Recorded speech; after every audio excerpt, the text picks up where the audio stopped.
ইতিমধ্যেই আমরা প্রথম পাঠের ভিডিওতে 1 থেকে 40টি গুরুত্বপূর্ণ ভূগোলের 2 নম্বর প্রশ্ন নিয়ে আলোচনা করেছি। তাই প্রথম পাঠের ভিডিওটি তোমরা যারা এখনও দেখোনি, আজকের ভিডিওর কমেন্ট বক্সে লিংক দেওয়া হয়েছে, সেই লিংকে ক্লিক করে সরাসরি প্রথম পাঠের ভিডিওটি দেখে নাও।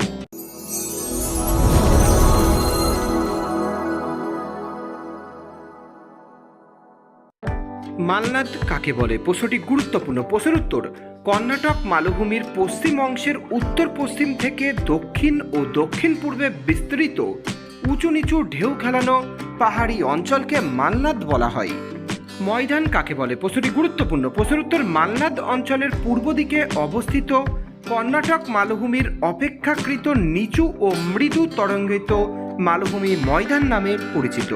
নদীর ষষ্ঠ ঘাতের সূত্র কাকে বলে? প্রশ্নের উত্তর, কোনো নদীর একটি নির্দিষ্ট গতিবেগে যে পরিমাণ বহন ক্ষমতা থাকে, কোনো কারণে সেই নদীর জলের পরিমাণ বৃদ্ধি পেয়ে গতিবেগ দ্বিগুণ বাড়লে তার বহন ক্ষমতা 64 গুণ বাড়ে। একে নদীর ষষ্ঠ ঘাতের সূত্র বলে। ভূবৈচিত্র্য সূচক মানচিত্রের দুটি ব্যবহার লেখো। প্রশ্নটি গুরুত্বপূর্ণ। এই মানচিত্রের দুটি ব্যবহার হলো, প্রথম, বিভিন্ন প্রাকৃতিক বিষয় যেমন ভূমিরূপ, নদ নদী, স্বাভাবিক উদ্ভিদ, পরিবহন ও যোগাযোগ ব্যবস্থা সম্বন্ধে জানতে ভূবৈচিত্র্য সূচক মানচিত্র ব্যবহৃত হয়। 2, প্রতিরক্ষা বা সামরিক প্রয়োজনে এই মানচিত্র বেশি ব্যবহৃত হয়। পরবর্তী প্রশ্ন, বিশুদ্ধ কাঁচামাল কাকে বলে? প্রশ্নের উত্তরটি হয়ে যাবে, যে সমস্ত কাঁচামাল শিল্পজাত দ্রব্যে পরিণত হওয়ার পর শিল্পজাত দ্রব্যের ওজন বিশেষ কমে না, তাদের বিশুদ্ধ শ্রেণীর কাঁচামাল বলে। মৌসুমি বিস্ফোরণ কাকে বলে? প্রশ্নটি গুরুত্বপূর্ণ। প্রশ্নের উত্তর, কোনো কোনো বছর ভারতে দক্ষিণ পশ্চিম মৌসুমি বায়ুর প্রভাবে জুন জুলাই মাসের স্বাভাবিকের থেকে অনেক বেশি বৃষ্টিপাত হয়ে থাকে, একেই মৌসুমি বিস্ফোরণ বলে। ভারতের দুটি জল বিভাজিকা অঞ্চলের নাম লেখো। ভারতের দুটি জল বিভাজিকা অঞ্চলের নাম হলো, নাম্বার ক, বিন্ধ্য পর্বত, পূর্ব পশ্চিমে 1200 কিমি, গড় উচ্চতা 300 থেকে 600 মিটার। এটি উত্তর ও দক্ষিণ ভারতের জল বিভাজিকা। নাম্বার খ, পশ্চিম ঘাট, উত্তর দক্ষিণে বিস্তৃত, 1600 কিমি, গড় উচ্চতা 1200 মিটার। পরবর্তী প্রশ্নটি, ভগ্নাংশ সূচক স্কেলের ব্যবহার লেখো। ভগ্নাংশ সূচক স্কেলের ব্যবহারগুলি হলো, নাম্বার ক, সহজে রূপান্তরযোগ্য, যে কোনো দেশে প্রচলিত একক অনুসারে যে কোনো বিবৃতিমূলক ও রৈখিক স্কেলে সহজে রূপান্তর করা যায়, কারণ এতে মানচিত্র দূরত্ব ভূমি দূরত্বকে আনুপাতিক ভগ্নাংশ দ্বারা প্রকাশ করা হয়, এর কোনো একক থাকে না। নাম্বার খ, আকার ত্রুটি মুক্ত, মানচিত্র ও ভূমি দূরত্বের অনুপাতকে নির্ভুলভাবে নির্দেশ করায় অঙ্কনজনিত ত্রুটির সম্ভাবনা কম থাকে। ভূবৈচিত্র্য সূচক মানচিত্র কাকে বলে? প্রশ্নটি গুরুত্বপূর্ণ। প্রশ্নের উত্তর, যে মানচিত্রে ভূপৃষ্ঠের কোনো অঞ্চলের প্রাকৃতিক ও সাংস্কৃতিক উপাদানগুলিকে নির্দিষ্ট রং এবং প্রতীক দ্রাঘিমা সহ উপস্থাপিত করা হয়, সেই মানচিত্রকে ভূবৈচিত্র্য সূচক মানচিত্র বলে। 50 নম্বর দাগের গুরুত্বপূর্ণ প্রশ্নটি, কৃষি বঞ্চিজন কাকে বলে? প্রশ্নের উত্তর, কৃষকের নিজের অধিকারভুক্ত কৃষি জমিতে বা কৃষি জমির পার্শ্ববর্তী পতিত জমিতে কৃষিজ ফসল উৎপাদনের পাশাপাশি জ্বালানি কাঠ, সবুজ সার, ফলমূল ইত্যাদি আহরণের জন্য যে বনসৃজন করা হয় তাকে কৃষি বনসৃজন বলে। ভারতের একটি কৃষিভিত্তিক এবং একটি বনজ ভিত্তিক শিল্পের নাম লেখো। ভারতের কৃষিভিত্তিক শিল্প হলো চা শিল্প এবং বনজ ভিত্তিক শিল্প হলো কাষ্ঠ শিল্প। সেন্সর কাকে বলে?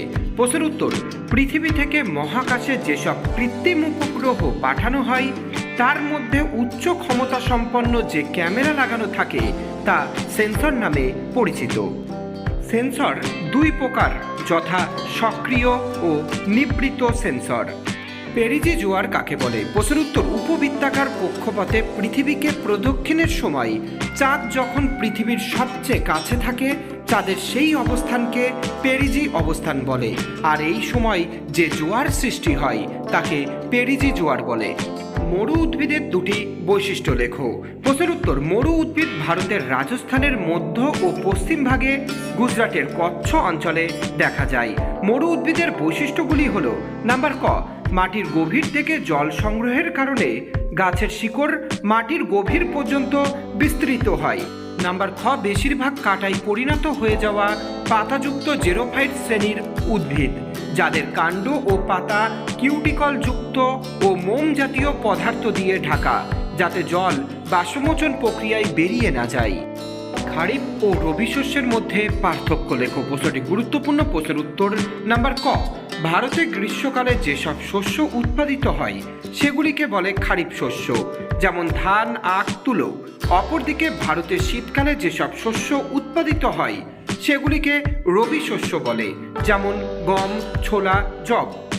নাম্বার খ, খারিফ শস্যের চাষে জলসেচের কোনো প্রয়োজন হয় না, অন্যদিকে রবি শস্যের চাষে জলসেচের প্রয়োজন হয়। নাম্বার গ, দক্ষিণ পশ্চিম মৌসুমি বায়ুর আগমনের শুরুতেই খারিফ শস্যের চাষ শুরু হয়, অন্যদিকে উত্তর পূর্ব মৌসুমি বায়ুর আগমনের সঙ্গে সঙ্গে অর্থাৎ শীতকালের শুরুতেই অধিকাংশ রবি শস্যের চাষ শুরু হয়। খাদার ও ভাঙড়ের মধ্যে পার্থক্য লেখো। প্রশ্নটি চূড়ান্ত গুরুত্বপূর্ণ। প্রশ্নের উত্তরটি নাম্বার ক, উচ্চ গঙ্গার সমভূমির নবীন পলি দিয়ে গঠিত ভূমিভাগ খাদার নামে পরিচিত, অন্যদিকে উচ্চ গঙ্গা ভূমির প্রাচীন পলি গঠিত অঞ্চল ভাঙড় নামে পরিচিত। নাম্বার খ, নবীন পলিগঠিত বলে এই মাটির উর্বরতা বেশি, অন্যদিকে প্রাচীন পলিগঠিত বলে এই মাটির উর্বরতা কম।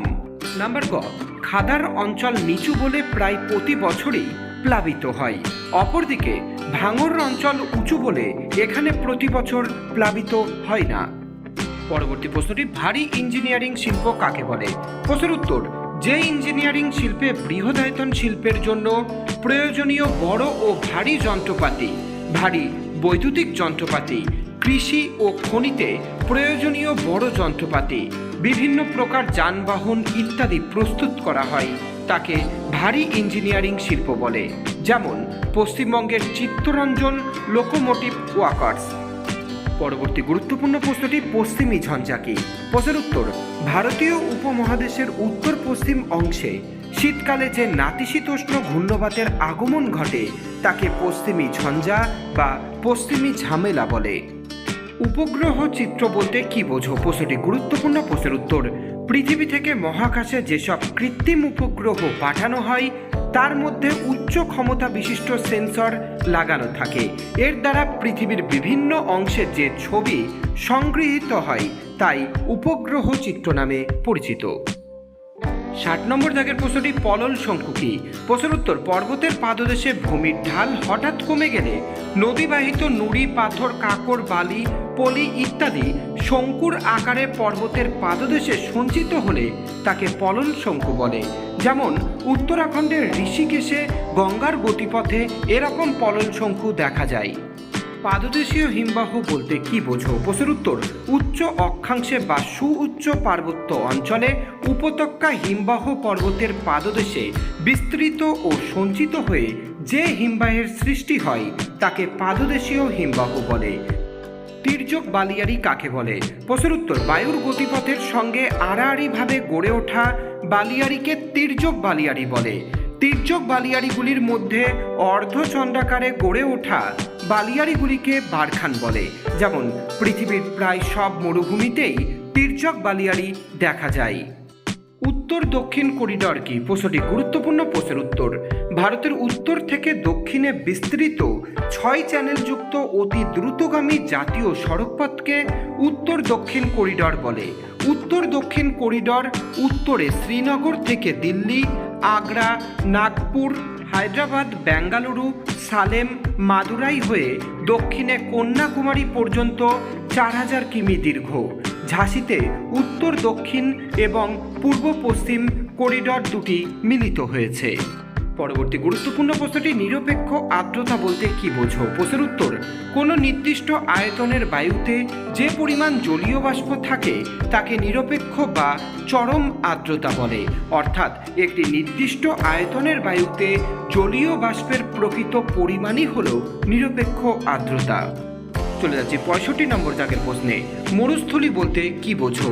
প্রশ্নের উত্তর, ভারতীয় মরু অঞ্চলের সব থেকে পশ্চিম অংশে অবস্থিত উদ্ভিদহীন বিস্তীর্ণ বালুকাময় যে মরুভূমি অঞ্চলটি থর মরুভূমির অংশরূপে ভারতীয় সীমানা ছাড়িয়ে পাকিস্তানে প্রবেশ করেছে তাকে মরুস্থলী বা বালুকাময় অঞ্চল বলা হয়। প্রিয় মাধ্যমিক শিক্ষার্থী বন্ধুরা, ইতিমধ্যেই আমরা তোমাদের মাধ্যমিক টেস্ট এবং ফাইনাল উভয় পরীক্ষার জন্য মাধ্যমিকের বিভিন্ন বিষয়ে নোট সাজেশনের ভিডিও পোস্ট করে দিয়েছি। তোমরা যারা এখনও আমাদের চ্যানেলের এই সমস্ত ভিডিওগুলি দেখোনি, আজকের ভিডিওর কমেন্ট বক্সে লিঙ্ক দেওয়া হয়েছে, সেই লিঙ্কে সরাসরি ক্লিক করে ভিডিওগুলি দেখে নাও। আমি বলছি উপকার তোমরা পাবেই পাবে। বাণিজ্যিক ফসল কাকে বলে? প্রশ্নটি গুরুত্বপূর্ণ। প্রশ্নের উত্তর বৃহদাকার কৃষি জমিতে উচ্চ ফলনশীল বীজ, রাসায়নিক সার, আধুনিক কৃষি যন্ত্রপাতি ও প্রযুক্তির ব্যবহার করে বাণিজ্যিক উদ্দেশ্যে যেসব ফসল উৎপাদন করা হয় তাদের বাণিজ্যিক ফসল বলে, যেমন চা, কফি। পরবর্তী প্রশ্নটি ডোল ড্রাম বলতে কি বোঝো? প্রশ্নের উত্তর নিরক্ষীয় অঞ্চলের সারা বছর বেশি উষ্ণতা থাকে বলে বায়ু অনবরত উষ্ণ ও হালকা হয়ে উপরে উঠে যায়, এজন্য এখানে ভূপৃষ্ঠের সমান্তরালে বায়ুর প্রবাহ বোঝা যায় না, ফলে সর্বদা ভূপৃষ্ঠ সংলগ্ন বায়ুমণ্ডলে শান্তভাব বিরাজ করে। তাই নিরক্ষীয় নিম্নচাপ অঞ্চলের অপর নাম নিরক্ষীয় শান্ত বলয় বা ডোলড্রাম। 70 নম্বর দাগের প্রশ্নটি সমপ্রায় ভূমি ও মোনাডনক কাকে বলে? প্রশ্নের উত্তর পার্বত্য কিংবা মালভূমি অঞ্চল দীর্ঘদিন ধরে বিভিন্ন প্রকার প্রাকৃতিক শক্তির ক্ষয়কাজের ফলে প্রায় সমতল ভূমিতে পরিণত হয়, একে সমপ্রায় ভূমি বলে। এই সমপ্রায় ভূমির ওপর অপেক্ষাকৃত কঠিন শিলা দ্বারা গঠিত কম ক্ষয়প্রাপ্ত ঢিবির মতো আকৃতি বিশিষ্ট পাহাড়গুলিকে মোনাডনক বলে।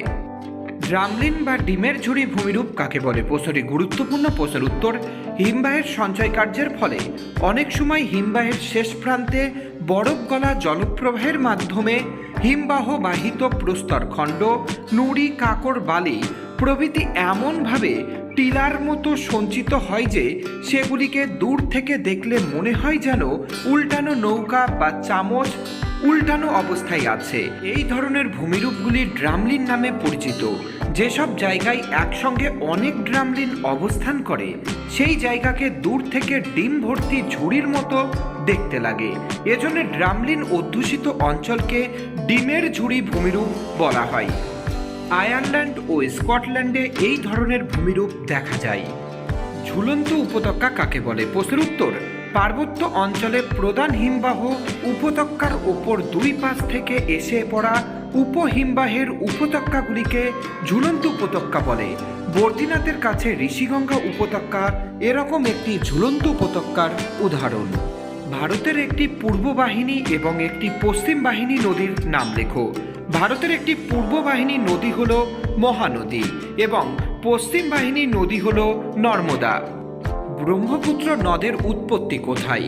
এর দুটি উপনদীর নাম করো। প্রশ্নের উত্তর তিব্বতের রাক্ষসতাল মানস সরোবরের প্রায় 90 কিলোমিটার দক্ষিণ পূর্বে চেমায়ুংদুং নামে একটি হিমবাহ থেকে ব্রহ্মপুত্রের উৎপত্তি। ব্রহ্মপুত্র নদের দুটি উপনদী হল সুবনশিরি এবং লোহিত। পরবর্তী প্রশ্নটি ভুর কি? প্রশ্নের উত্তর উচ্চ গঙ্গা সমভূমি অঞ্চলে বিশেষত পশ্চিম উত্তরপ্রদেশের উচ্চ দোয়াব অঞ্চলের বালি মিশ্রিত প্রাচীন পলিকে ভুর বলে। পরের প্রশ্নটি রেগুড় কি? প্রশ্নটি গুরুত্বপূর্ণ। প্রশ্নের উত্তর দাক্ষিণাত্যের উত্তর পশ্চিম ভাগে ব্যাসল্ট শিলা সৃষ্ট যে অত্যন্ত উর্বর কৃষ্ণ মৃত্তিকা আছে তারই স্থানীয় নাম হল রেগুড়। ধ্রিয়ান কাকে বলে? প্রশ্নের উত্তর মরু অঞ্চলে বায়ু প্রবাহের দিক বা গতি পরিবর্তনের কারণে বেশিরভাগ বালিয়াড়ি এক জায়গা থেকে অন্য জায়গায় সরে সরে যায়, এজন্য এদের নাম অস্থায়ী বা চলমান বালিয়াড়ি। রাজস্থানের মরু অঞ্চলে এই ধরনের অস্থায়ী বালিয়াড়িকে ধ্রিয়ান বলা হয়। ভেন্টি ফ্যাক্ট কি? প্রশ্নের উত্তর কোনো কোনো সময় মরু অঞ্চলে একদিক থেকে বায়ু প্রবাহের জন্য বায়ুবাহিত বালিকণা অবঘর্ষ প্রক্রিয়ায় শিলাখণ্ডকে একদিকে ক্ষয় করে। এইভাবে শিলাখণ্ডটির বায়ু প্রবাহের দিকটি মসৃণ ও তীক্ষ্ণ ধারযুক্ত হয়, আর বাকি দিকগুলি অমসৃণ বা এবড়োখেবড়ো হয়ে ওঠে। এই ধরনের শিলাখণ্ডকে ভেন্টিফ্যাক্ট বলে। পরবর্তী প্রশ্নটি ড্রেই কান্টার কি? প্রশ্নের উত্তর মরু অঞ্চলে বিভিন্ন সময় বিভিন্ন দিক থেকে বায়ু প্রবাহের জন্য বায়ুবাহিত বালিকণা অবঘর্ষ প্রক্রিয়ায় শিলাখণ্ডের বিভিন্ন দিককে মসৃণ করে তোলে। এইভাবে অবঘর্ষণ ক্রিয়ার প্রভাবে যখন শিলাখণ্ডের 3 দিক মসৃণ হয় তখন সেই শিলাখণ্ডকে ড্রেইকান্টার বলে। চলে যাচ্ছি আজকের ভিডিওর সর্বশেষ প্রশ্নে, আধি কাকে বলে? প্রশ্নের উত্তর, গ্রীষ্মকালে রাজস্থানের মরুভূমি অঞ্চল সহ উত্তর পশ্চিম ভারতের বিভিন্ন অংশে যে প্রবল ধূলিঝড় হয় তাকে আধি বলে। প্রিয় মাধ্যমিক শিক্ষার্থী বন্ধুরা, এবছরে এই 80টি 2 নম্বরের প্রশ্নই চূড়ান্ত গুরুত্বপূর্ণ, তাই সময় নষ্ট না করে প্রশ্নগুলিকে সঠিকভাবে অধ্যয়ন করো। টেস্ট এবং ফাইনাল উভয় পরীক্ষায় এই প্রশ্নগুলি আসবেই আসবে।